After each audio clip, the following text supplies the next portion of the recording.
ദേവസ്വം ബോർഡിന്റെ മുൻവർഷ ചോദ്യങ്ങളും അതുമായി റിലേറ്റഡ് ഫാക്ട്സും ആനുകാലിക പ്രസക്തിയുള്ള ചോദ്യങ്ങളും ഒക്കെ ഡിസ്കസ് ചെയ്തുകൊണ്ടിരുന്നു. അപ്പം നമ്മൾ അതിന്റെ ഒരു കണ്ടിന്യൂഷൻ ആണ് ചെയ്യുന്നത്. അപ്പം ഇന്ന് നമ്മൾ ഡിസ്കസ് ചെയ്യാൻ പോകുന്നത് ഭരണഘടന, അതായത് കോൺസ്റ്റിറ്റ്യൂഷൻ എന്ന ഭാഗത്ത് നിന്ന് ചോദിച്ചിട്ടുള്ള ഗുരുവായൂർ ദേവസ്വം ബോർഡിലെ കഴിഞ്ഞ എക്സാമിൽ 2 ക്വസ്റ്റ്യൻ ചോദിച്ചിട്ടുണ്ട്. അതായത് ഭരണഘടനാ ഭേദഗതികൾ എന്നൊരു ഭാഗത്ത് നിന്ന് മാത്രം 2 ക്വസ്റ്റ്യൻസ് ആണ് ചോദിച്ചിരിക്കുന്നത്. അപ്പൊ അത് എത്രത്തോളം ഇമ്പോർട്ടന്റ് ടോപ്പിക് ആണ്, അതിപ്പോ ദേവസ്വം ബോർഡിൽ മാത്രമല്ല പൊതുവെ PSC-കളിൽ ഏത് എക്സാം എടുത്താലും ഈ ഒരു ടോപ്പിക്കിൽ നിന്ന് 1 മാർക്കെങ്കിലും, അതായത് മിനിമം 1 മാർക്ക്, മാക്സിമം ഒരു 2-3 മാർക്ക് വരെ ചോദിക്കാവുന്ന ഒരു ടോപ്പിക്കാണ്. അപ്പൊ നമുക്ക് ഈ ടോപ്പിക്ക് വളരെ ഇമ്പോർട്ടന്റ് ആണ്. നമ്മൾ ഇന്ന് ഈ ഒരു ക്ലാസ്സിലെ ഭരണഘടനാ ഭേദഗതികൾ എന്ന മുഴുവൻ ടോപ്പിക്കും ഡിസ്കസ് ചെയ്യുന്നതാണ്. അതായത് PSC-യിൽ എടുത്തു പറഞ്ഞിട്ടുള്ള കുറച്ച് ഭരണഘടനാ ഭേദഗതികൾ ഉണ്ട്, അതാണ് നമുക്ക് പഠിക്കാനുള്ളത്. പിന്നെ ലേറ്റസ്റ്റ് ആയിട്ട് വന്ന കുറച്ച് ആനുകാലിക പ്രസക്തിയിലെ കറണ്ട് അഫയേഴ്സിൽ ചോദിക്കാൻ സാധ്യതയുള്ള കുറച്ച് ഭരണഘടനാ ഭേദഗതികൾ. അപ്പൊ ഇത്രയും നമ്മൾ ഇന്ന് നോക്കിയിട്ട് പോവാം. സോ ഈ ഒരു ക്ലാസ് എല്ലാവർക്കും ഉപകാരപ്രദമാകുമെന്ന് വിശ്വസിക്കുന്നു. നമുക്ക് ക്ലാസ്സിലോട്ട് കിടക്കാം. ഉപകാരപ്രദമാവുകയാണെങ്കിൽ എല്ലാവരും like, share and subscribe. Okay, അപ്പൊ നമ്മൾ ഭരണഘടനാ ഭേദഗതികളിൽ ഗുരുവായൂർ ദേവസ്വം ബോർഡ് 2021 നടത്തിയിട്ടുള്ള എക്സാമിൽ ചോദിക്കുന്ന ക്വസ്റ്റ്യൻസ് ആണ് നമ്മൾ പറയാൻ പോകുന്നത്.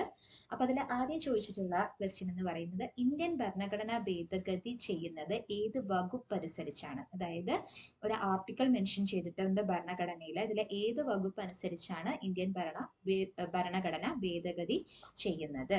ഓക്കെ അല്ലേ? അപ്പൊ ഇതിൽ ഏതാണ് ആൻസർ അറിയാവുന്നത് എന്ന് കമന്റ് ചെയ്യുക. അപ്പൊ ഇതിൽ ആൻസർ ആയിട്ട് വരുന്നത് ആർട്ടിക്കിൾ 368 ആണ്.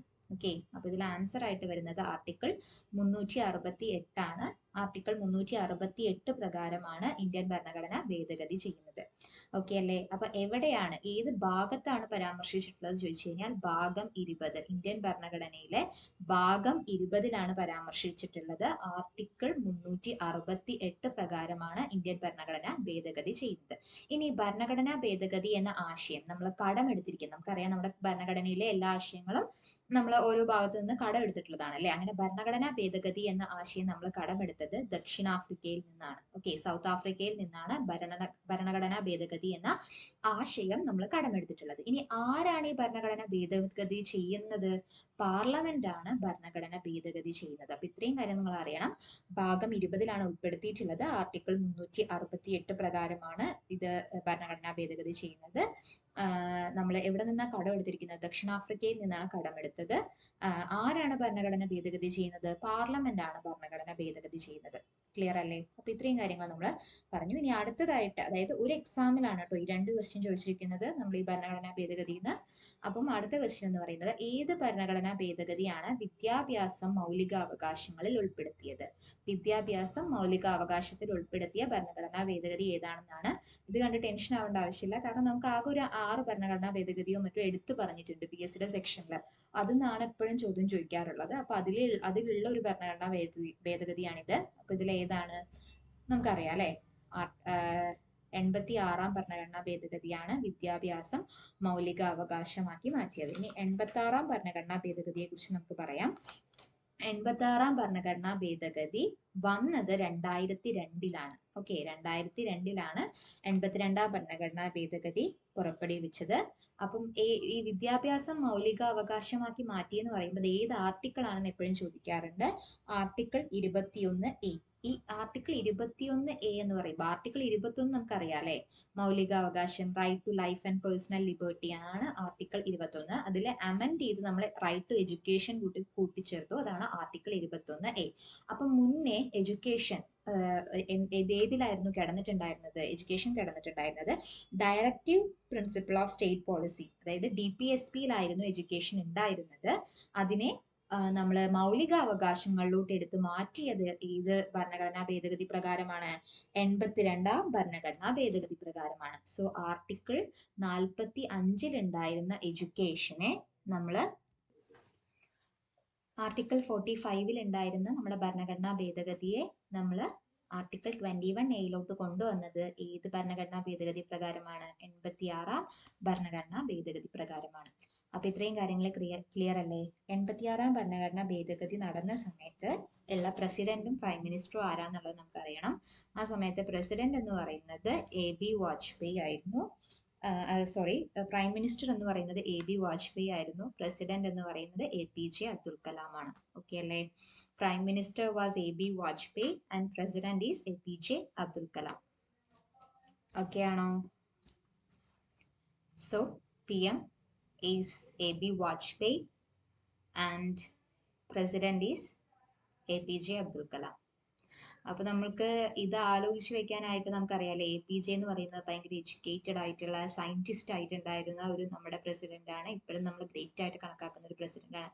അപ്പം ഒബ്വിയസ്ലി എഡ്യൂക്കേഷനെ കുറിച്ചൊരു എഡ്യൂക്കേഷൻ മൗലികാവകാശമൊക്കെ ആക്കി മാറ്റുമ്പോൾ അത് അദ്ദേഹവുമായി ബന്ധപ്പെട്ടതാണെന്നുള്ളത് നമുക്ക് ആലോചിച്ച് വെക്കാം. പിന്നെ അപ്പൊ ABV APJ ആ രീതിക്ക് നമുക്ക് അബ്രീവിയേറ്റ് ചെയ്തൊക്കെ ഓർമ്മ വയ്ക്കാം. പ്രൈം മിനിസ്റ്റർ AB വാജ്പേയിയും പ്രസിഡന്റ് APJ അബ്ദുൽ കലാമുമാണ്. ഓക്കെ അല്ലേ? അപ്പൊ ഇത്രയും കാര്യങ്ങൾ നമ്മൾ 86-ാം ഭരണഘടനാ ഭേദഗതിയെ കുറിച്ച് അറിഞ്ഞിരിക്കേണ്ടതാണ്.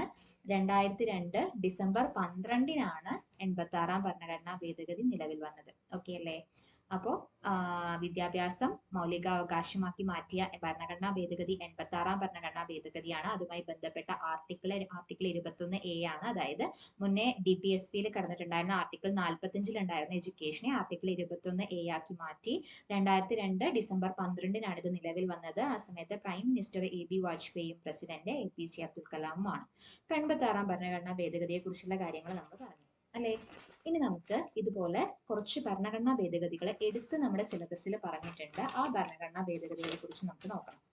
ഓക്കെ, അപ്പൊ അതിനു മുന്നേ അത് മാത്രമല്ലാത്ത കുറച്ച് ഭരണഘടനാ ഭേദഗതികളും അതിന്റെ കീ വേർഡുകൾ മാത്രം ഞാൻ ഉൾപ്പെടുത്തിയിട്ടുണ്ട്. ഇത്രയും നിങ്ങൾ പറഞ്ഞു വെക്കണം എന്നില്ല, പക്ഷെ ഇത് ചോദിക്കാം. അതായത് ദേവസ്വം ബോർഡ് ആയതുകൊണ്ട് PSCയിൽ ചോദിച്ചത് മാത്രം ചോദിക്കണം എന്നില്ല. ഭരണഘടന എന്നൊരു ടോപ്പിക് എടുത്ത് വേണമെങ്കിൽ ഇത് ചോദിക്കാം. അപ്പൊ ജസ്റ്റ് ഒന്ന് അറിഞ്ഞു വെക്കുക. ആദ്യത്തെ ഭരണഘടനാ ഭേദഗതി എന്ന് പറയുന്നത് റെസ്ട്രിക്ഷൻസ് ഓൺ ഫ്രീ സ്പീച്ച് ആയിരുന്നു. പിന്നെ സ്റ്റേറ്റ് റീഓർഗനൈസേഷൻ, നമുക്കറിയാം അല്ലെ, സംസ്ഥാന പുനർനിർമ്മാണം. അതായത് നമ്മൾ സ്റ്റേറ്റ് റീഓർഗനൈസ് ചെയ്ത് ഭാഷാടിസ്ഥാനത്തിൽ സ്റ്റേറ്റ് റീഓർഗനൈസ് ഒക്കെ ചെയ്തിട്ടുണ്ടായിരുന്നു. അതിന്റെ കമ്മീഷനൊക്കെ എപ്പോഴും ചോദിക്കാറുള്ളതാണ്. അത് 7ാമത്തെ ഭേദഗതി പ്രകാരമാണ് സ്റ്റേറ്റ് റീഓർഗനൈസേഷൻ നടന്നത്. ഓക്കെ അല്ലേ? പിന്നെ അതിനുശേഷം 24ാമത്തെ ഭേദഗതി പ്രകാരമാണ്, അതായത് പാർലമെന്റ് പവർ ടു അമെൻഡ്, അതായത് നമുക്ക് അമെൻഡ് ചെയ്യാനുള്ള പവർ പാർലമെന്റിനാണ് എന്നുള്ളത് പറയുന്നത് 24ാം ഭരണഘടനാ ഭേദഗതി പ്രകാരമാണ്. പിന്നെ 25ാം ഭരണഘടനാ ഭേദഗതി പ്രോപ്പർട്ടി കർട്ടെയിൽ, അതായത് സ്വത്തവകാശത്തിന്റെമായി ബന്ധപ്പെട്ട ഒരു ഭേദഗതിയായിരുന്നു 25ാമത്തെ. ഇനി 42ാം ഭരണഘടനാ ഭേദഗതി, ഇവിടെ നമ്മൾ ശ്രദ്ധിക്കണം. 42ാം ഭരണഘടനാ ഭേദഗതിയാണ് നമ്മൾ മിനി കോൺസ്റ്റിറ്റ്യൂഷൻ എന്നറിയപ്പെടുന്ന ഭരണഘടനാ ഭേദഗതി. അതായത് ഇന്ദിരാഗാന്ധിയുമായി ബന്ധപ്പെട്ട ആ ഒരു സമയത്ത് അവർക്ക് ഭരണം വരെ നഷ്ടപ്പെടാൻ കാരണമായിട്ടുള്ള ഒരു ഭരണഘടനാ ഭേദഗതിയായിരുന്നു 42ാം ഭരണഘടനാ ഭേദഗതി. ഇന്നും അതായത് ആ ഒരു ഇന്ദിരാഗാന്ധിയുടെ ഭരണ കാലഘട്ടത്തിലെ ഒരു കറുത്ത അധ്യായമായിട്ട് കണക്കാക്കപ്പെടുന്ന ഒരു ഭരണഘടനാ ഭേദഗതിയാണ് 42ാം ഭരണഘടനാ ഭേദഗതി. അതിനെ നമ്മൾ മിനി കോൺസ്റ്റിറ്റ്യൂഷൻ എന്നാണ് അറിയപ്പെടുന്നത്. ഈ ഒരു ക്വസ്റ്റ്യൻ എത്ര തവണ PSCയിൽ ചോദിച്ചിട്ടുണ്ട് എന്നുള്ളതിന് ഒരു കണക്കില്ല. അത്രയും തവണ PSCയിൽ ചോദിച്ചിട്ടുള്ള ഒരു ക്വസ്റ്റ്യൻ ആണ് ഈ 42ാം ഭരണഘടനാ ഭേദഗതി, അതല്ലെങ്കിൽ മിനി കോൺസ്റ്റിറ്റ്യൂഷൻ എന്നറിയപ്പെടുന്ന ഭരണഘടനാ ഭേദഗതി ഏതാണെന്നുള്ളത്. ഓക്കെ, അതിനടുത്തത് 44ാം ഭരണഘടനാ ഭേദഗതി. ഇതും വളരെ ഇമ്പോർട്ടന്റ് ആണ്. എമർജൻസി റിവേഴ്സൽ, അതായത് 42ാം ഭരണഘടനാ ഭേദഗതി എമർജൻസിയെ കുറിച്ചുള്ള, എമർജൻസി കൊണ്ടുവരുന്ന അല്ലെങ്കിൽ നമ്മുടെ കോടതിയുടെ പവേഴ്സിനെയൊക്കെ വെട്ടിച്ചുരുക്കുന്ന രീതിയിലുള്ള ഒരു ഭരണഘടനാ ഭേദഗതി ആയിരുന്നു. ആ ഒരു ഭരണഘടനാ ഭേദഗതി കാരണം അന്ന് ഉണ്ടായിരുന്ന കോൺഗ്രസ് പാർട്ടി ഭരണം നഷ്ടപ്പെടുകയും ഒരു കോൺഗ്രസ് ഇതര പാർട്ടിയായ ജനതാ പാർട്ടി അധികാരത്തിലെത്തി. അങ്ങനെ അവര് കൊണ്ടുവന്ന ഭേദഗതി, അതായത് ഈ 42ാം ഭരണഘടനാ ഭേദഗതിയിലെ കൊണ്ടുവന്ന കാര്യങ്ങളെയൊക്കെ തിരിച്ച് പഴയ രീതിയിലാക്കാൻ വേണ്ടി അവർ കൊണ്ടുവന്ന ഭരണഘടനാ ഭേദഗതിയാണ് 44ാം ഭരണഘടനാ ഭേദഗതി എന്ന് പറയുന്നത്. അതിനുശേഷമുള്ളത് 52ാം ഭരണഘടനാ ഭേദഗതിയാണ്. കൂറുമാറ്റ നിരോധന നിയമം എന്നതാണ് 52ാം ഭരണഘടനാ ഭേദഗതി എന്ന് പറയുന്നത്. പിന്നെ 61ാം ഭരണഘടനാ ഭേദഗതി പ്രകാരമാണ്, അതായത് മുന്നേ 21 വയസ്സായിരുന്നു നമ്മൾ വോട്ട് ചെയ്യാനുള്ള പ്രായം എന്ന് പറയുന്നത്. 21 വയസ്സിനെ 18 കുറച്ച ഭരണഘടനാ ഭേദഗതിയാണ് ഏതെന്ന് പറയുന്നത് 61ാം ഭരണഘടനാ ഭേദഗതി എന്ന് പറയുന്നത്. പിന്നെ 69ാം ഭരണഘടനാ ഭേദഗതിയാണ് ഡൽഹി ഒരു യൂണിയൻ ടെറിട്ടറി ആക്കി മാറ്റിയ ഭരണഘടനാ ഭേദഗതി. പിന്നെ 72ാം ഭരണഘടനാ ഭേദഗതി ത്രിപുര ട്രൈബ് സീറ്റ്സ്, അതായത് ത്രിപുരയിലെ ട്രൈബ് സീറ്റ്സിനെ കുറിച്ചുള്ള ഒരു ഭരണഘടനാ ഭേദഗതിയായിരുന്നു 72ാം. ഭരണഘടനാ ഭേദഗതി. 73-ാം ഭരണഘടനാ ഭേദഗതിയാണ് പഞ്ചായത്തി രാജ്. അപ്പൊ അടുത്ത നമ്മുടെ PSCയുടെ സ്പെസിഫിക് ആയി സിലബസിൽ എടുത്തു പറഞ്ഞിട്ടുള്ള ഭരണഘടനാ ഭേദഗതിയാണ് 73-ാം ഭരണഘടനാ ഭേദഗതി. പഞ്ചായത്തി രാജ് സിസ്റ്റം കൊണ്ടുവന്ന ഭരണഘടനാ ഭേദഗതിയാണ് 73 പഞ്ചായത്തി രാജും 74 മുനിസിപ്പാലിറ്റിയുമാണ്. ഇനി 86 നമ്മൾ നേരത്തെ പറഞ്ഞിട്ടുണ്ടായിരുന്നു അല്ലെ, എഡ്യൂക്കേഷനുമായി ബന്ധപ്പെട്ട എഡ്യൂക്കേഷൻ മൗലിക അവകാശമാക്കി മാറ്റിയ ഭരണഘടനാ ഭേദഗതിയാണ് 86-ാം ഭരണഘടനാ ഭേദഗതി. 91-ാം ഭരണഘടനാ ഭേദഗതി എന്ന് പറയുന്നത് ഒരു സ്ഥലത്ത് നിന്നുള്ള മിനിസ്റ്റേഴ്സിന്റെ എണ്ണം 15% കുറച്ചിട്ടുള്ള ഭരണഘടനാ ഭേദഗതിയാണ് 91. ഇത്രയും ഈ പറഞ്ഞ ഇവിടെയുള്ള ഈ 4 ഭരണഘടനാ ഭേദഗതികളും PSCയിൽ ഭരണഘടനാ ഭേദഗതികൾ എന്ന ഭാഗത്ത് എടുത്തു പറഞ്ഞിട്ടുള്ള ഭരണഘടനാ ഭേദഗതികളാണ്. അപ്പൊ ഇത് നമ്മൾ ഡീറ്റെയിൽ ആയിട്ട് ഡിസ്കസ് ചെയ്യുന്നതായിരിക്കും. ഇനി 97-ാം ഭരണഘടനാ ഭേദഗതി എന്ന് പറയുന്നത് കോർപ്പറേറ്റീവ് സൊസൈറ്റീസിനെ കുറിച്ചുള്ള, സഹകരണ സൊസൈറ്റികളെ കുറിച്ചുള്ള ഭരണഘടനാ ഭേദഗതിയാണ് 97-ാം ഭരണഘടനാ ഭേദഗതി. പൊതുവെ നമുക്ക് സഹകരണം എന്നൊരു ഭാഗം തന്നെ പഠിക്കാനുണ്ട് അല്ലെ. അപ്പൊ 97-ാം ദേവസ്വം ബോർഡില്, അപ്പൊ അതുമായി ബന്ധപ്പെട്ട് ചോദിക്കാവുന്നതാണ്. കോർപ്പറേറ്റീവ് സൊസൈറ്റിയുമായി ബന്ധപ്പെട്ട ഭരണഘടനാ ഭേദഗതിയാണ് 97-ാം ഭരണഘടനാ ഭേദഗതി. 101-ാം ഭരണഘടനാ ഭേദഗതി GSTയുമായി ബന്ധപ്പെട്ടതാണ്. ഈ GST എക്കണോമിക് സെക്ഷൻ എന്ന് ചോദിക്കാൻ പറ്റിയ ഒരു ചോദ്യമാണ്. GSTയുമായി ബന്ധപ്പെട്ട ഭരണഘടനാ ഭേദഗതിയാണ് 101-ാം ഭരണഘടനാ ഭേദഗതി. അതായത് ഇങ്ങനെ ആലോചിച്ചാൽ മതി, 100 രൂപ കൊടുക്കേണ്ട സ്ഥലത്ത് നമ്മൾ GSTയും കൂടെ ചേർത്ത് കൊടുക്കേണ്ടി വരുന്നു അല്ലെ. ആ ഒരു രീതിക്ക് ആലോചിച്ചാൽ മതി. സോ 101-ാം ഭരണഘടനാ ഭേദഗതി GSTയുമായി ബന്ധപ്പെട്ടതാണ്. 103-ാം ഭരണഘടനാ ഭേദഗതി എന്ന് പറയുന്നത് EWS റിസർവേഷൻ കൊണ്ടുവന്നത്. 103-ാം ഇപ്പൊ നമുക്കറിയാം അല്ലെ, 10% EWSന്റെ റിസർവേഷൻ ഉണ്ട്. ആ EWS റിസർവേഷൻ കൊണ്ടുവന്നത് 103-ാം ഭരണഘടനാ ഭേദഗതി പ്രകാരമാണ്. 205-ാം ഭരണഘടനാ ഭേദഗതി OBCക്കുള്ള റിസർവേഷൻ അല്ലെങ്കിൽ അതുമായി ബന്ധപ്പെട്ടതാണ്. ഓക്കെ അല്ലെ. അപ്പൊ ഇത്രയും കാര്യങ്ങളിൽ നമ്മൾ ഈ ലേറ്റസ്റ്റ് ആയിട്ടുള്ള കാര്യങ്ങളൊക്കെ ഏറ്റവും ഇമ്പോർട്ടന്റ് ആയിട്ട് പഠിക്കാനുള്ളത് ഞാൻ ഈ പറഞ്ഞ PSCയിൽ എടുത്തു പറഞ്ഞിട്ടുള്ള ഭരണഘടനാ ഭേദഗതികളാണ്. അതായത് 42, 44, 52, 73, 74, 86, 91 ഇത്രയും ഭരണഘടനാ ഭേദഗതികൾ PSCയിൽ എടുത്തു പറഞ്ഞിട്ടുള്ള ഭരണഘടനാ ഭേദഗതികളാണ്. അപ്പൊ ഇത്രയും നമ്മൾ പഠിച്ചിരിക്കണം. അപ്പൊ നമ്മൾ അതിൽ ഓരോന്നായിട്ട് പറയാം. 86 നമ്മൾ നേരത്തെ ഡിസ്കസ് ചെയ്തു. അപ്പൊ ബാക്കിയുള്ളത് നമുക്ക് പറയാം. ഭരണഘടനാ ഭേദഗതികളിൽ ആദ്യം നമ്മൾ ഡിസ്കസ് ചെയ്യാൻ പോകുന്നത് ഇതുവരെ PSC ചോദിച്ചിട്ടുള്ളതിൽ ഏറ്റവും കൂടുതൽ തവണ ചോദിച്ചിട്ടുള്ള ഭരണഘടനാ ഭേദഗതിയുടെ ഭാഗമാണ് 42-ാം ഭരണഘടനാ ഭേദഗതി. മിനി കോൺസ്റ്റിറ്റ്യൂഷൻ എന്നറിയപ്പെടുന്ന ഭരണഘടനാ ഭേദഗതിയാണ് 42-ാം ഭരണഘടനാ ഭേദഗതി എന്ന് പറയുന്നത്. 1976-ലാണ് 42-ാം ഭരണഘടനാ ഭേദഗതി കൊണ്ടുവരുന്നത്. പിന്നെ അത് അവതരിപ്പിച്ചത് 76-ലാണ്. 1977 ജാനുവരി 3-നാണ് 42-ാം ഭരണഘടനാ ഭേദഗതി നിലവിൽ വരുന്നത്. ഓക്കെ, നിലവിൽ വന്നത് 1977 ജാനുവരി 3-നാണ്. ആ സമയത്ത് പ്രൈം മിനിസ്റ്റർ നമുക്ക് എല്ലാവർക്കും അറിയായിരുന്നു, ഇന്ദിരാഗാന്ധിയാണ് അല്ലെ. ആ സമയത്ത് പ്രൈം മിനിസ്റ്റർ ഇന്ദിരാഗാന്ധിയും ഇന്ദിരാഗാന്ധിയുടെ ആവശ്യപ്രകാരം അന്ന് എമർജൻസി ഡിക്ലെയർ ചെയ്ത പ്രസിഡന്റ് ആരായിരുന്നു? ഫഖറുദ്ദീൻ അലി അഹമ്മദ് ആയിരുന്നു. Okay, so prime minister was Indira Gandhi and president is Fakhruddin Ali Ahmed. Okay അല്ലേ. അപ്പൊ ആ സമയത്ത് പ്രൈം മിനിസ്റ്ററും പ്രസിഡന്റും എന്തായാലും അറിഞ്ഞിരിക്കണം. അത് വളരെ ഇമ്പോർട്ടന്റ് ആയിട്ടുള്ളൊരു പോയിന്റ് ആണ്, ചോദിക്കാൻ സാധ്യതയുള്ള ഒരു പോയിന്റ് ആണ്. ഇനി നമ്മള് സ്വരൺ സിംഗ് കമ്മിറ്റിയുടെ ശുപാർശ പ്രകാരം മൗലിക കടമകൾ എന്നൊരു ഭാഗം കൂട്ടിച്ചേർത്തത് ഈ 42-ാം ഭരണഘടനാ ഭേദഗതി പ്രകാരമാണ്. ഓക്കെ, അപ്പൊ ഏത് കമ്മിറ്റിയുടെ ശുപാർശ പ്രകാരമാണ്? സ്വരൺ സിംഗ് കമ്മിറ്റി എന്ന് പറയുന്ന ഒരു കമ്മിറ്റിയുടെ ശുപാർശ പ്രകാരം. അതുവരെ ഫണ്ടമെന്റൽ റൈറ്റ്സേ ഉണ്ടായിരുന്നു, പക്ഷെ മൗലിക അവകാശങ്ങൾ മാത്രമല്ല, പൗരന് ചില മൗലിക കടമകൾ കൂടി ഉണ്ടെന്ന് പറഞ്ഞിട്ട് ഫണ്ടമെന്റൽ ഡ്യൂട്ടീസും കൂടെ ഉൾപ്പെടുത്തിയ ഭരണഘടനാ ഭേദഗതിയാണ് 42-ാം ഭരണഘടനാ ഭേദഗതി. ഇനി ഫണ്ടമെന്റൽ ഡ്യൂട്ടീസ് ഏത് ആർട്ടിക്കിളിലാണ് ഉൾപ്പെടുത്തിയിരിക്കുന്നത്? Article 51A. ഓക്കെ, ഈ A എന്ന് പറഞ്ഞ് നമ്മൾ കൊടുക്കുന്നതൊക്കെ അമെൻഡ് ചെയ്തതാണെന്ന് ആലോചിക്കണം. അപ്പൊ ഇവിടെ അമെൻഡ് ചെയ്തിട്ടാണല്ലോ നമ്മൾ ചേർത്തത്. അപ്പൊ ആർട്ടിക്കിൾ 51A ആണ് ഫണ്ടമെന്റൽ ഡ്യൂട്ടീസുമായി ബന്ധപ്പെട്ട ഒരേ ഒരു ആർട്ടിക്കിളിലാണ് എല്ലാ ഫണ്ടമെന്റൽ ഡ്യൂട്ടീസും കിടക്കുന്നത്. ആ ആർട്ടിക്കിൾ ആണ് ആർട്ടിക്കിൾ 51A എന്ന് പറയുന്നത്. ക്ലിയർ അല്ലേ? ഇനി എവിടെ നിന്നാണ് നമ്മൾ ഫണ്ടമെന്റൽ ഡ്യൂട്ടീസ് കടമെടുത്തത്? നമ്മൾ ഫണ്ടമെന്റൽ ഡ്യൂട്ടീസ് കടമെടുത്തത്, മൗലിക കടമകൾ കടമെടുത്തത് റഷ്യയാണ്. ഓക്കെ, അങ്ങനെയാണെങ്കിൽ മൗലിക അവകാശങ്ങൾ കടമെടുത്തതോ അമേരിക്കയിൽ നിന്നാണ്. അപ്പൊ അതിപ്പോ ഇങ്ങനെ ആലോചിച്ചാൽ മതി. റഷ്യയാണ് എപ്പോഴും എന്താ പറയാ ഭയങ്കര ആ ഒരു സോഷ്യലിസത്തിലൊക്കെ അധിഷ്ഠിതമായിട്ട് നമുക്ക് കുറച്ച് കടമകളുണ്ട്, നമ്മൾ കുറെ രാഷ്ട്രത്തിന് വേണ്ടി ചെയ്യണം എന്നൊക്കെ പറയുന്നത് അല്ലെ. ഇപ്പൊ ഒബ്വിയസ്ലി കടമകൾ നമ്മൾ കടമെടുത്തിട്ടുണ്ടാവുക റഷ്യയിൽ നിന്നാണ്. ഓക്കെ അല്ലേ. അപ്പൊ ഫണ്ടമെന്റൽ ഡ്യൂട്ടീസ് ആർട്ടിക്കിൾ 51A ഉൾപ്പെടുത്തിയ സ്വരൺ സിംഗ് കമ്മിറ്റിയുടെ ശുപാർശ പ്രകാരം ഉൾപ്പെടുത്തിയ ഭരണഘടനാ ഭേദഗതിയാണ് 42ാം ഭരണഘടനാ ഭേദഗതി എന്ന് പറയുന്നത്. ക്ലിയർ ആണോ? 42ാം ഭരണഘടനാ ഭേദഗതി. ഇനി അതല്ലാതെ ട്രൈബ്യൂണൽസ്, പ്രത്യേക ട്രൈബ്യൂണൽസ് എന്ന് പറയാൻ അറിയാലോ, സ്പെഷ്യൽ ആയിട്ട് ചില കേസുകൾ പരിഹരിക്കാൻ വേണ്ടി, കോടതികളല്ല കോടതി പോലെ കേസുകൾ പരിഹരിക്കാൻ വേണ്ടി കൊണ്ടുവരുന്ന ഒരു സെറ്റപ്പ് ആണ് ട്രൈബ്യൂണൽസ് എന്ന് പറയുന്നത്. സോ ട്രൈബ്യൂണൽസിനെ കുറിച്ച് പറയുന്ന ഭരണഘടനയിലെ ഭാഗം എന്ന് പറയുന്നത് ആർട്ട് 14A ആർട്ടിക്കിൾ 323A. ഞാൻ കഴിഞ്ഞ ഡിഗ്രി പ്രിലിംസ് എഴുതിയ സമയത്ത് ഈ ട്രൈബ്യൂണൽസിന്റെ ക്വസ്റ്റ്യൻ ചോദിച്ചിട്ടുണ്ടായിരുന്നു. അപ്പൊ അത് ഇമ്പോർട്ടന്റ് ആണ്. ഈ ട്രൈബ്യൂണൽസ് എന്ന് പറഞ്ഞൊരു സംഭവം കൊണ്ടുവന്നത് ഈ പറഞ്ഞ നമ്മുടെ 42ാം ഭരണഘടനാ ഭേദഗതിയിലാണ്. അത് part 14A article 323A tribunals കിടക്കുന്നത്. ഓക്കെ അല്ലേ. ഈ 323A എന്ന് പറയുന്നത് സ്പെഷ്യൽ ട്രൈബ്യൂണൽ ആണ്. അതായത് അഡ്മിനിസ്ട്രേറ്റീവ് ട്രൈബ്യൂണൽസിനെയാണ് 323 കിടക്കുന്നത്.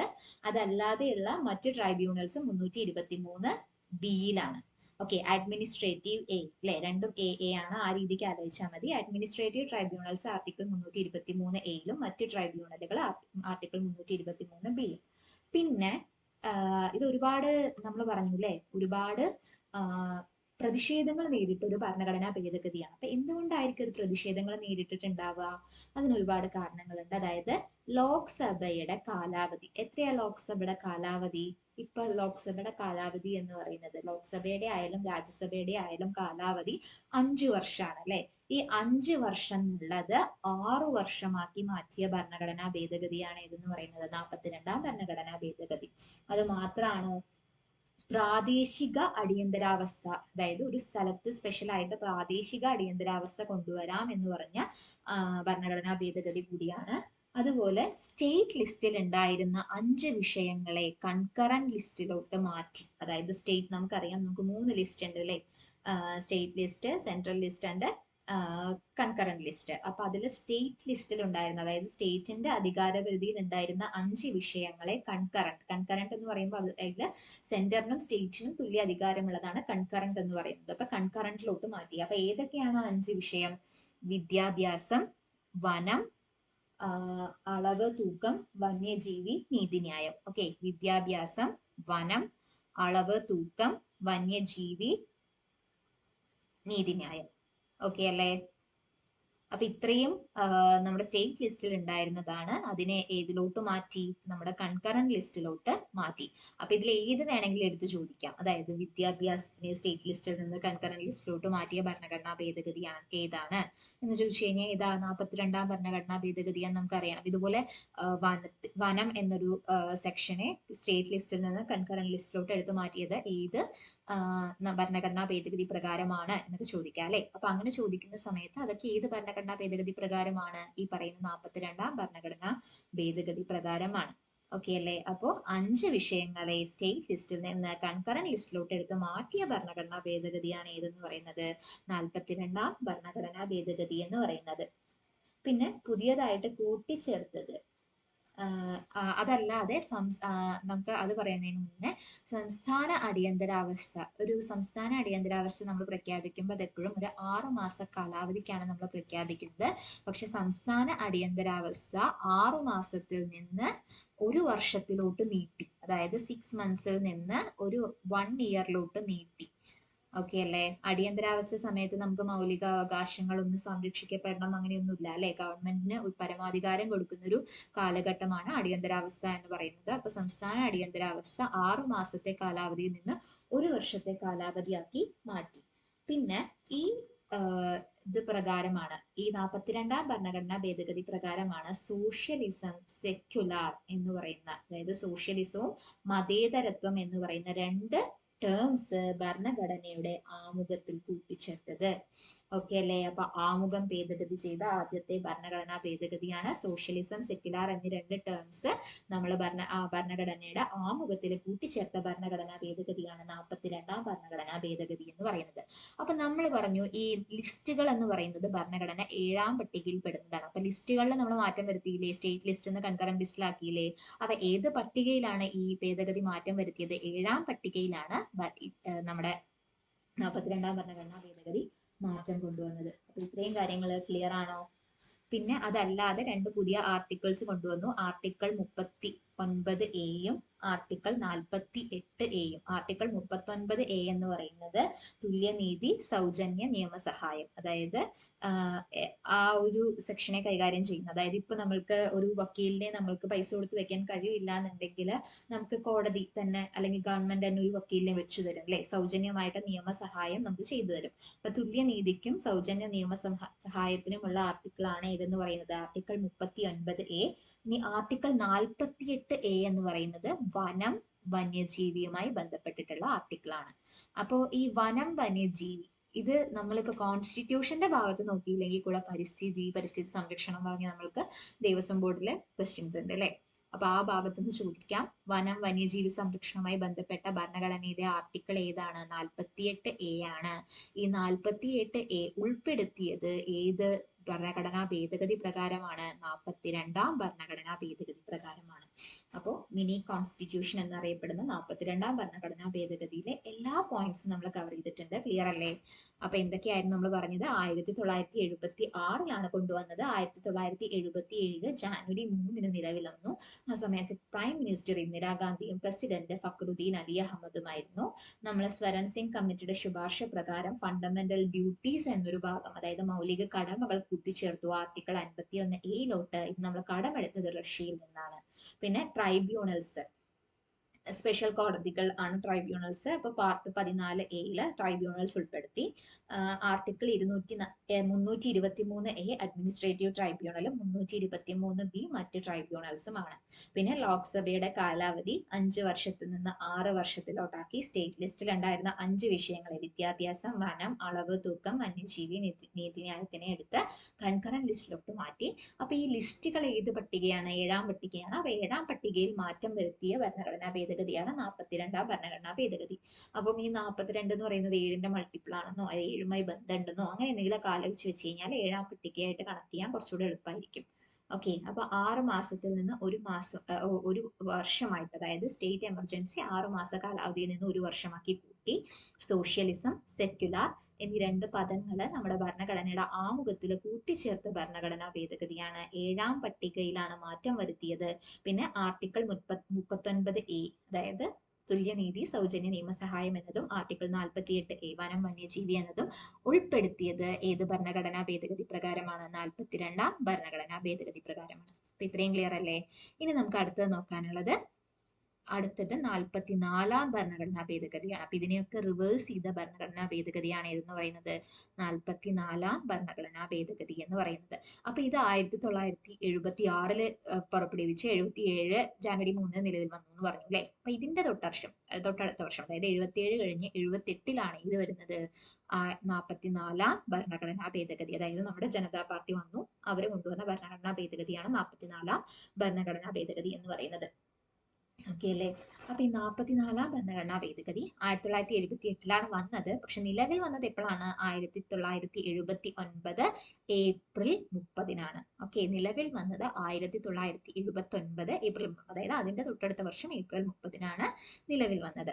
ആ സമയത്ത് പ്രൈം മിനിസ്റ്റർ എന്ന് പറയുന്നത് ജനതാ പാർട്ടിയുടെ പ്രൈം മിനിസ്റ്റർ ആരായിരുന്നു? മൊറാർജി ദേശായി ആയിരുന്നു. ഓക്കെ, ജനതാ പാർട്ടിയുടെ prime minister was Morarji Desai and president was Neelam Sanjiva Reddy. Okay, post office വളരെ youngest unopposed president of India എന്നൊക്കെ അറിയപ്പെടുന്ന പ്രസിഡന്റ് ആണ് Neelam Sanjiva Reddy. Okay, youngest president ആയിരുന്നു Neelam Sanjiva Reddy. Youngest unopposed president ആയിരുന്ന നീലം സഞ്ജീവ് റെഡ്ഡി. ഓക്കെ അല്ലേ? അപ്പൊ എന്താ നമ്മൾ പറഞ്ഞു? അവർ കൊണ്ടുവന്ന കാര്യങ്ങളെല്ലാം നേരെ റിവേഴ്സ് ചെയ്തു അല്ലെ? അവരെന്ത് ചെയ്തിട്ടുണ്ടായിരുന്നു? ലോക്സഭയിൽ രാജ്യസഭ കാലാവധി 6 വർഷമാക്കി. 6 വർഷത്തിൽ നിന്നപ്പോ തിരിച്ച് 5 വർഷത്തിലോട്ട് ലോക്സഭ രാജ്യസഭ കാലാവധി എന്ത് ചെയ്തു? കൊണ്ടുവന്നു. ക്വാറം പുനഃസ്ഥാപിച്ചു. അതുപോലെ ആർട്ടിക്കിൾ 352 പ്രകാരമാണ് നമ്മൾ എമർജൻസി ഡിക്ലെയർ ചെയ്യുന്നത്. അപ്പൊ ഈ ആർട്ടിക്കിൾ 352 എമർജൻസി ആഭ്യന്തര അസ്വസ്ഥത എന്നത് മാറ്റിയിട്ട്, അതായത് ആഭ്യന്തര അസ്വസ്ഥത എന്നതിന്റെ കാരണം മാറ്റി സായുധ വിപ്ലവമാണെങ്കിൽ, ആംഡ് റിബല്യൻ ആണെങ്കിൽ മാത്രം എമർജൻസി പ്രഖ്യാപിക്കാമെന്ന് മാറ്റി. ഓക്കെ അല്ലേ? ഇനി അഥവാ എമർജൻസി സ്ഥാപിച്ചാൽ തന്നെ ആർട്ടിക്കിൾ 20ഉം 21ഉം ഒരിക്കലും വയലേറ്റ് ചെയ്യാൻ പാടില്ല. അതായത് ആർട്ടിക്കിൾ 20ഉം 21ഉം എടുത്തു കളയാൻ പാടില്ല എന്ന് പറഞ്ഞു. അതായത് ആർട്ടിക്കിൾ 20 നമുക്കറിയാം അല്ലെ, അതായത് നമ്മളെ നോ എക്സ്പോസ് ഫാക്ടോളോ, അതായത് 2 തവണ നമ്മൾ ഒരേ കുറ്റത്തിന് നമ്മളെ ശിക്ഷിക്കില്ല, അതുപോലെ തന്നെ നമ്മളെ സെൽഫ് ഇൻക്രിമിനേഷൻ പാടില്ല എന്നൊക്കെ പറയുന്ന ആർട്ടിക്കിളാണ് ആർട്ടിക്കിൾ 20 എന്ന് പറയുന്നത്. ആർട്ടിക്കിൾ 21 എന്ന് പറയുന്ന അറിയാലോ, right to life and personal liberty. പിന്നെ ഇപ്പൊ എമർജൻസി ഡിക്ലെയർ ചെയ്താലും ഈ 2 ആർട്ടിക്കിൾസ് നമുക്ക് ഒരിക്കലും എന്ത് ചെയ്യാൻ പറ്റില്ല, സസ്പെൻഡ് ചെയ്യാൻ പറ്റില്ല എന്ന് പറഞ്ഞു. പിന്നെ ക്വാറം പുനഃസ്ഥാപിക്കപ്പെട്ടു. പിന്നെ സ്വത്തവകാശം ഏറ്റവും ഇമ്പോർട്ടന്റ് ആയിട്ട പോയിന്റ് ആണ്. സ്വത്തവകാശം മൗലികാവകാശത്തിൽ നിന്ന് എടുത്തു മാറ്റിയ ഭരണഘടനാ ഭേദഗതിയാണ് ഇതെന്ന് പറയുന്നത് നമ്മുടെ 44ാം ഭരണഘടനാ ഭേദഗതി. അതായത് 44ാം ഭരണഘടന, അതുവരെ 7 മൗലിക അവകാശങ്ങൾ നമുക്ക് ഉണ്ടായിരുന്നു.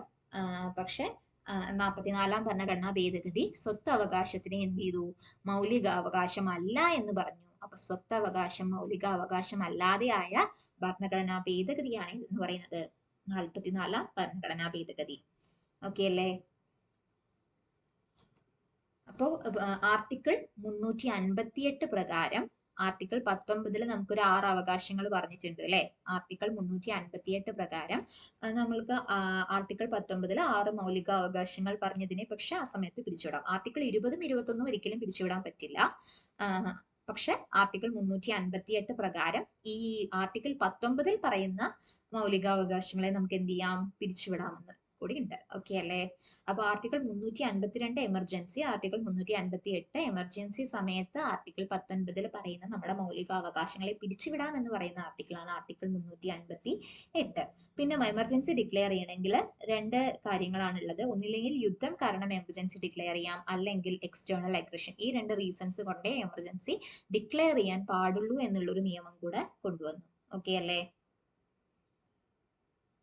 പിന്നെ അപ്പൊ ഇത്രയും കാര്യങ്ങളാണ് നമ്മൾ 44ാം ഭരണഘടനാ ഭേദഗതിയെ കുറിച്ച് അറിഞ്ഞിരിക്കേണ്ടത്. 1978 കൊണ്ടുവന്നത്. 79 ഏപ്രിൽ 30 നിലവിൽ വന്നത്. ആ സമയത്ത് പ്രൈം മിനിസ്റ്റർ മൊറാർജി ദേശായിയും പ്രസിഡന്റ് നീലം സഞ്ജീവ് റെഡ്ഡിയുമായിരുന്നു. സോ നമ്മുടെ മുന്നേ 42ാം ഭരണഘടന കൊണ്ടുവന്ന കാര്യങ്ങളെ തിരികെ കൊണ്ടുപോവുക, അതിനെ പുനഃസ്ഥാപിക്കുക എന്നതായിരുന്നു അവരുടെ ലക്ഷ്യം. ആർട്ടിക്കിൾ 6 വർഷത്തിൽ നിന്ന് 5 വർഷമാക്കി ലോക്സഭ രാജ്യസഭ കാലാവധി ചുരുക്കി. 352 പ്രകാരം എമർജൻസി ഡിക്ലെയർ ചെയ്യുന്നതിനെ സായുധ വിപ്ലവം എന്നതാക്കി മാറ്റി. അതായത് ആഭ്യന്തര കലാപം എന്നതിനെ മാറ്റി സായുധ വിപ്ലവം എന്നാക്കി. പിന്നെ ആർട്ടിക്കിൾ 20ഉം 21ഉം എമർജൻസി ഡിക്ലെയർ ചെയ്താൽ പോലും പിരിച്ചുവിടാൻ പാടില്ല എന്ന് പറഞ്ഞു. പക്ഷെ ആർട്ടിക്കിൾ 358 പ്രകാരം ആർട്ടിക്കിൾ 19 പറയുന്ന നമ്മുടെ ഒരു 6 മൗലിക സ്വാതന്ത്ര്യങ്ങളെ പിരിച്ചുവിടാൻ ആർക്ക് അവകാശമുണ്ട്? പ്രസിഡന്റിന് അവകാശമുണ്ട്. പിന്നെ യുദ്ധം, എക്സ്റ്റേണൽ അഗ്രഷൻ പോലെയുള്ള കാര്യങ്ങൾക്ക് മാത്രമേ എമർജൻസി ഡിക്ലെയർ ചെയ്യാൻ പാടുള്ളൂ എന്ന് കൂടെ നമ്മുടെ 44ാം ഭരണഘടനാ ഭേദഗതിയിൽ പറയുന്നുണ്ട്.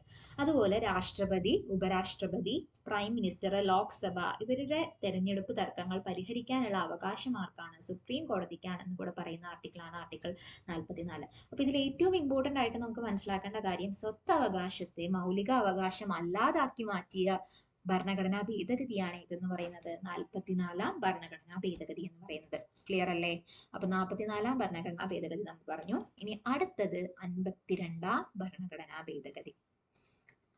അപ്പൊ 52ാം ഭരണഘടനാ ഭേദഗതി ഏത് വർഷമാണ്? 52ാം ഭരണഘടനാ ഭേദഗതി 1985 ഓക്കെ. അപ്പൊ 1985 ആരായിരുന്നു ആ സമയത്തെ പ്രൈം മിനിസ്റ്റർ? നമുക്കറിയാം 84 ഇന്ദിരാഗാന്ധി കൊല്ലപ്പെട്ടു. അപ്പൊ 85 പിന്നീട് ആരായി പ്രൈം മിനിസ്റ്റർ? രാജീവ് ഗാന്ധിയാണ് ആ സമയത്തെ പ്രൈം മിനിസ്റ്റർ എന്ന് പറയുന്നത്. അപ്പൊ 52 ഭരണഘടനാ ഭേദഗതി നടക്കുന്ന സമയത്ത് രാജീവ് ഗാന്ധിയാണ് ആ സമയത്തെ പ്രൈം മിനിസ്റ്റർ എന്ന് പറയുന്നത്. അപ്പോഴത്തെ പ്രസിഡന്റ് ആരായിരുന്നു?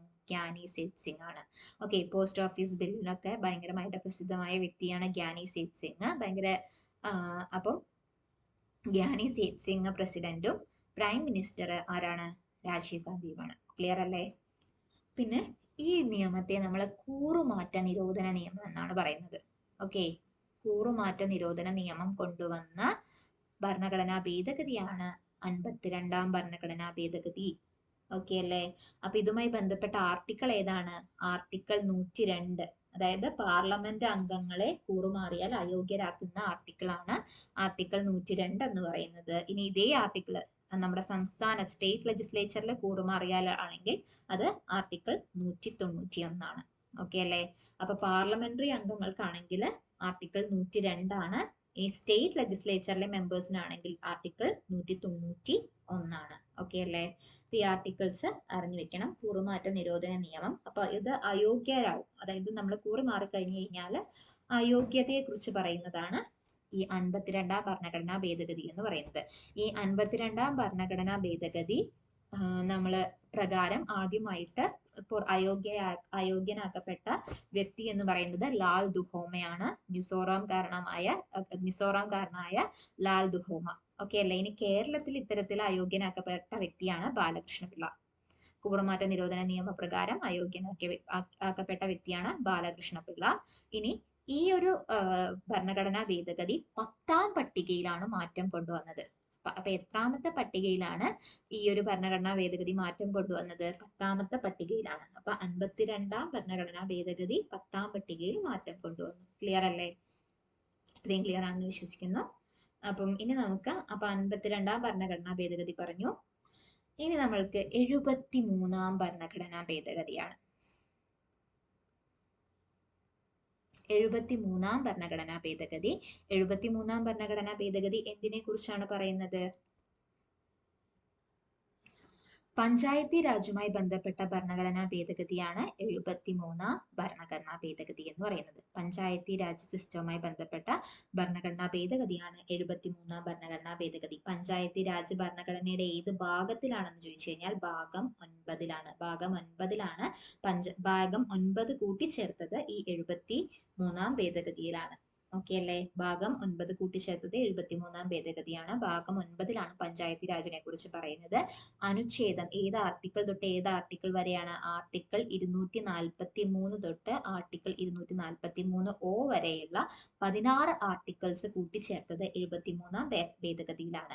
ആ സമയത്തെ പ്രൈം മിനിസ്റ്റർ എന്ന് പറയുന്നത് PV നരസിംഹറാവു ആയിരുന്നു. ഓക്കെ, PV നരസിംഹറാവു ആയിരുന്നു ആ സമയത്തെ പ്രൈം മിനിസ്റ്റർ. ആൻഡ് അപ്പോഴുള്ള പ്രസിഡന്റ് ആരായിരുന്നു? ശങ്കർ ദയാൽ ശർമ്മ. ഓക്കെ, അപ്പൊ ഭയങ്കര ദയുള്ള ആളാണെങ്കിൽ ഈ പഞ്ചായത്തി രാജ് പോലത്തെ ഒരു സിസ്റ്റം ഒക്കെ കൊണ്ടുവരാൻ പറ്റുമോ? അങ്ങനെയൊക്കെയാണ് ഞാൻ ഓർത്തു വെക്കാറുള്ളത്.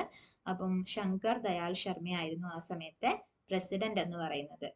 ഇനി എപ്പോഴാണ് ഈ 73ാം ഭേദഗതി നിലവിൽ വന്നത്? 1993 ഏപ്രിൽ 24-നാണ്. 1993 ഏപ്രിൽ 24-നാണ്. അതുകൊണ്ട് തന്നെ ഏപ്രിൽ 24 എന്ന് പറയുന്നത് നമ്മൾ ഏത് ദിവസമായിട്ടാണ് ആചരിക്കുന്നത്? ഏപ്രിൽ 24 പഞ്ചായത്തി രാജ് ഡേ ആയിട്ടാണ് നമ്മൾ ഇന്ത്യയിൽ ആഘോഷിക്കുന്നത്. ഓക്കെ അല്ലേ? ഇനി ഇതേ നിയമം കേരളത്തിൽ നിലവിൽ വന്നത്, ഇതിന്റെ കേരള വേർഷൻ വന്നത് 1994 ഏപ്രിൽ 23-നാണ്. അതായത് അടുത്ത വർഷം ഒരു ദിവസം പുറകോട്ട് അല്ലെ. 1994 ഏപ്രിൽ 23-ന് കേരളത്തിലെ പഞ്ചായത്തി രാജ് നിലവിൽ വന്നു. ഓക്കെ അല്ലേ? അപ്പൊ ഇത്രയും കാര്യങ്ങളാണ് 73ാം ഭരണഘടനാ ഭേദഗതിയിൽ പറയാനുള്ളത്. ഇനി 74ാം ഭരണഘടനാ ഭേദഗതി എന്ന് പറയുന്നത് ഇതേ തന്നെ മുനിസിപ്പാലിറ്റിയിൽ അപ്ലൈ ചെയ്തതാണ്. ഏതാന്ന് പറയുന്നത് 74ാം ഭരണഘടനാ ഭേദഗതി. ഇപ്പൊ 74ാം ഭരണഘടനാ ഭേദഗതിയെ നമ്മൾ നഗരപാലിക നിയമം എന്ന് കൂടിയാണ് അറിയപ്പെടുന്നത്. ഓക്കെ അല്ലേ? നഗരപാലിക അല്ലെങ്കിൽ മുനിസിപ്പാലിറ്റി ആക്ട് ആണ്. അപ്പോൾ ഈ 74ാം ഭരണഘടനാ ഭേദഗതി പ്രകാരം മുന്നേ 73ാം ഭരണഘടനാ ഭേദഗതി പ്രകാരം ഭാഗം 9 കൂട്ടിച്ചേർത്തു. ഇവിടെ ഭാഗം 9A കൂട്ടിച്ചേർത്തതാണ് 74ാം ഭരണഘടനാ ഭേദഗതി. അപ്പൊ ആർട്ടിക്കിൾ നമ്മൾ അവിടെ ആർട്ടിക്കിൾ 243 വരെ പഞ്ചായത്തി രാജുമായി ബന്ധപ്പെട്ടതായിരുന്നു. അപ്പൊ കഴിഞ്ഞ് P തൊട്ട് 243 സെറ്റ് G വരെയാണ് ഉള്ള 18 ആർട്ടിക്കിൾസ് ആണ് 74ാം ഭരണഘടനാ ഭേദഗതി പ്രകാരം കൂട്ടിച്ചേർത്തത്. അപ്പൊ 12ാം പട്ടിക കൂട്ടിച്ചേർത്തു. ഇവിടെ നമ്മൾ പറഞ്ഞില്ല 11ാം പട്ടിക കൂട്ടിച്ചേർത്തത്. 11ാം പട്ടികയിലാണ് നമ്മുടെ പഞ്ചായത്തി രാജ് സിസ്റ്റം വരുന്നത്. 12ാം പട്ടികയിലാണ് നമ്മുടെ മുനിസിപ്പാലിറ്റി നഗരപാലിക സിസ്റ്റം വരുന്നത്. ഓക്കെ അല്ലേ? ഇനി 1993 ജൂൺ 1 ഇത് നമ്മൾ നിലവിൽ വന്നത്. മറ്റേത് ഏതായിരുന്നു? 1993 ഏപ്രിൽ 24 നിലവിൽ വന്നത്. അതുകൊണ്ട് ഏപ്രിൽ 24 നമ്മൾ പഞ്ചായത്ത് രാജ് ദിനമായിട്ട് ആചരിക്കുന്നു. ഇത് 1993 ജൂൺ 1 നഗരപാലികാ നിയമം നിലവിൽ വന്നത്. അതായത് കുറച്ച് ദിവസങ്ങൾക്ക് ശേഷം അല്ലെ. ഇനി പ്രസിഡന്റ് പ്രൈം മിനിസ്റ്ററിനൊന്നും ഒരു മാറ്റമില്ല. പ്രസിഡന്റ് പ്രൈം മിനിസ്റ്റർ ഒക്കെ ആരെയാണ്? നേരത്തെ പറഞ്ഞ ആൾക്കാർ തന്നെയാണ്. പ്രസിഡന്റ് ശങ്കർ ദയാൽ ശർമ്മയും പ്രൈം മിനിസ്റ്റർ PV നരസിംഹറാവു. കാരണം കുറച്ച് ദിവസത്തെ വ്യത്യാസമല്ലേ ഉള്ളൂ. ഇനി കേരളത്തിൽ ഇത് വന്നത് എപ്പോഴാ? 1994 അടുത്ത വർഷം മെയ് 30 കേരളത്തിലെ നഗരപാലിക ആക്ട് നിലവിൽ വന്നത്. ഓക്കെ അല്ലേ? ഇനി 86 ഭരണഘടനാ ഭേദഗതിയാണ്. 86 ഭരണഘടനാ ഭേദഗതി നമ്മൾ നേരത്തെ തന്നെ ഡിസ്കസ് ചെയ്തിട്ടുണ്ടായിരുന്നു. വിദ്യാഭ്യാസത്തെ മൗലികാവകാശമാക്കി മാറ്റിയ ഭരണഘടനാ ഭേദഗതിയാണ് ഏതെന്ന് പറയുന്നത്? 84 ഭരണഘടനാ ഭേദഗതി എന്ന് പറയുന്നത്. ഇനി നമുക്ക് ആകെ ഒരേ ഒരു ഭരണഘടനാ ഭേദഗതിയെ ബാക്കിയുള്ളൂ. അതേതാണ്? നമ്മുടെ 91 ഭരണഘടനാ ഭേദഗതി. ഇതും കൂടെ പറഞ്ഞു കഴിഞ്ഞാൽ നമ്മൾ PSC സിലബസിൽ എടുത്തു പറഞ്ഞിട്ടുള്ള ഭേദഗതികളുടെ സെക്ഷൻ മൊത്തം കഴിഞ്ഞു. അപ്പൊ 91 ഭരണഘടനാ ഭേദഗതി എന്ന് പറയുന്നത് 2004 ജാനുവരി 1 91 ഭരണഘടനാ ഭേദഗതി നിലവിൽ വന്നത്. ഓക്കെ, 2004 ജാനുവരി 1 91 ഭരണഘടനാ ഭേദഗതി നിലവിൽ വന്നത്. 86 ഭരണഘടനാ ഭേദഗതി എപ്പോഴായിരുന്നു? 2002 ഓക്കെ, അത് നമുക്ക് ഓർമ്മ വേണം. 2002 86 ഭരണഘടനാ ഭേദഗതി. 91 ഭരണഘടനാ ഭേദഗതി എന്ന് പറയുന്നത് 2004 ജാനുവരി 1, അതായത് 2004 തുടങ്ങി ആദ്യത്തെ ദിവസം ആണ് 91 ഭരണഘടനാ ഭേദഗതി. ആ സമയത്ത് പ്രൈം മിനിസ്റ്റർ AB വാജ്പേയിയും പ്രസിഡന്റ് APJ അബ്ദുൽ കലാമാണ്. അതായത് നമ്മൾ 86 ഭരണഘടനാ ഭേദഗതിയിൽ പറഞ്ഞ സമയത്ത് ഉണ്ടായിരുന്ന അതേ പ്രൈം മിനിസ്റ്ററും അതേ പ്രസിഡന്റുമാണ്. AB വാജ്പേയിയും പ്രസിഡന്റ് ആരാണ്? APJ അബ്ദുൽ കലാമും ആണ്. അതായത് കേന്ദ്രമന്ത്രിമാരുടെ എണ്ണം ലോക്സഭയിലെ അംഗങ്ങളുടെ 15% കൂടാൻ പാടില്ല എന്ന് പറയുന്നത്. അതായത് മന്ത്രിമാരുടെ എണ്ണം ലോക്സഭ അംഗങ്ങളുടെ 15% കൂടാൻ പാടില്ല എന്ന് പറയുന്ന നിയമമാണ് ഏതെന്ന് പറയുന്നത്? 91 ഭരണഘടനാ ഭേദഗതി നിയമം എന്ന് പറയുന്നത്. പിന്നെ സിക്കിം, മിസോറാം, ഗോവ ഒക്കെ ചെറിയ സ്റ്റേറ്റ് ആയതുകൊണ്ട് അവിടുന്ന് മിനിമം 7 ആൾക്കാരെങ്കിലും എന്നതാണ് നിയമം. ഓക്കെ അല്ലേ? അപ്പോ ഇത്രയും ഭരണഘടനാ ഭേദഗതികളാണ് നമ്മൾക്ക് പഠിക്കാനുള്ളത്. അപ്പൊ ഇത്രയും ഭരണഘടനാ ഭേദഗതികൾ നിങ്ങൾക്ക് ക്ലിയർ ആയെന്ന് വിശ്വസിക്കുന്നു. നിങ്ങൾക്ക് ഈ വീഡിയോ ഉപകാരപ്പെട്ടാൽ എല്ലാവരും ലൈക്ക് ചെയ്യുക, ഷെയർ ചെയ്യുക, സബ്സ്ക്രൈബ് ചെയ്യുക. അപ്പോൾ താങ്ക് യു.